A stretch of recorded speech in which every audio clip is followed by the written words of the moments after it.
रजनी को बचपन से ही पेंटिंग का बहुत शौक था। वो हमेशा से ही पेंटर बनना चाहती थी, पर उसकी माँ और पिताजी ने उसको कभी भी इस चीज के लिए सपोर्ट नहीं किया और उसकी शादी नीरव से हो गई। नीरव रजनी को बहुत प्यार करता था, पर रजनी हमेशा चुपचाप ही रहती।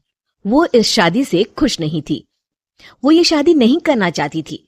उसे तो हमेशा से पेंटर जो बनना था।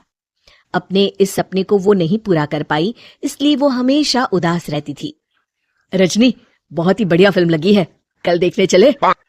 नहीं जी, कल मुझे बहुत काम है, मैं नहीं जा पाऊंगी। अच्छा तो कोई बात नहीं, संडे को चलते हैं। देखिए, मुझे फिल्म देखना पसंद नहीं है। आपको जाना है तो चले जाइए। नीरव को मना करके रजनी वहां से चली जाती है और अपने बैग को खोलकर उसमें बंद पड़े ब्रश और कलर्स को देखकर रोने लगती है। रजनी, चलो ना कहीं बाहर खाने चलते हैं, कुछ तुम्हारी पसंद का। जी, मुझे नहीं जाना, मेरी तबीयत ठीक नहीं है। रजनी वहां से चली जाती है। नीरव को समझ नहीं आता कि रजनी उससे इतना दूर क्यों रहती है। वो जब भी उसके साथ वक्त बिताना चाहता है, रजनी कोई ना कोई बहाना बना देती है। एक दिन घर पर कोई नहीं था। रजनी घर का सारा काम जल्दी से खत्म कर लेती है। घर पर अकेले होने के कारण वो सोचती है कि वो आज पेंटिंग करेगी। वो अपने कमरे में जाकर पेंट ब्रशेस और कलर्स निकालकर जैसे ही कलर मिक्स कर रही होती है कि दरवाजे पर बेल बज जाती है। अब कौन आ गया इस वक्त? इतनी मुश्किल से तो मुझे पेंट करने का मौका मिला है। रजनी दरवाजा खोलती है तो उसकी सास अपनी सहेलियों के साथ खड़ी होती है और सब घर के अंदर आ जाते हैं।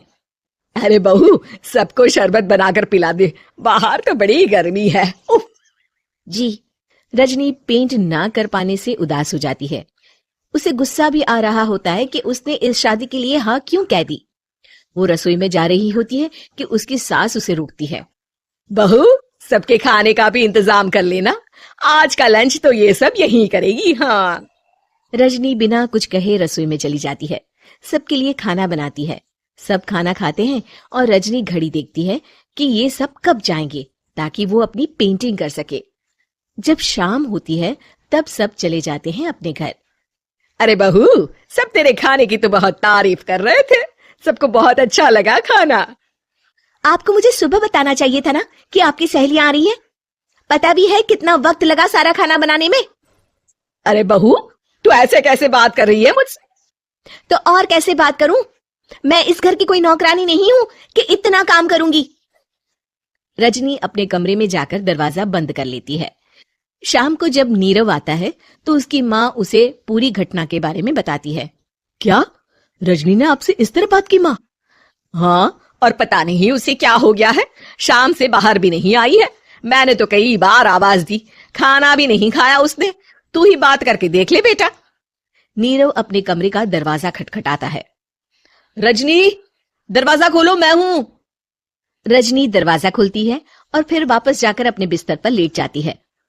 रजनी, माँ से बात करने का ये क्या तरीका है? मैंने कोई गलत बात नहीं की है। अरे तुम क्यों ऐसे बर्ताव कर रही हो सबके साथ? क्या तुम इस शादी से खुश नहीं हो? रजनी कुछ नहीं बोलती।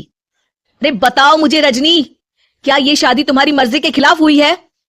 हाँ, मैं ये शादी कभी नहीं करना चाहती थी। तुमसे क्या, मैं किसी से भी शादी नहीं करना चाहती थी। रजनी रोने लगती है। चुप हो जाओ रजनी, बताओ मुझे, तुम क्यों नहीं करना चाहती थी शादी? रजनी बेड के नीचे से अपने पेंटिंग्स, कलर्स, ब्रश, पेपर्स निकालती है। इतने में उसकी सास भी कमरे में आ जाती है।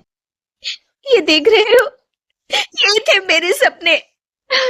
मैं पेंटर बनना चाहती थी, पर माँ पापा ने कभी सपोर्ट नहीं किया और मेरी शादी करवा दी।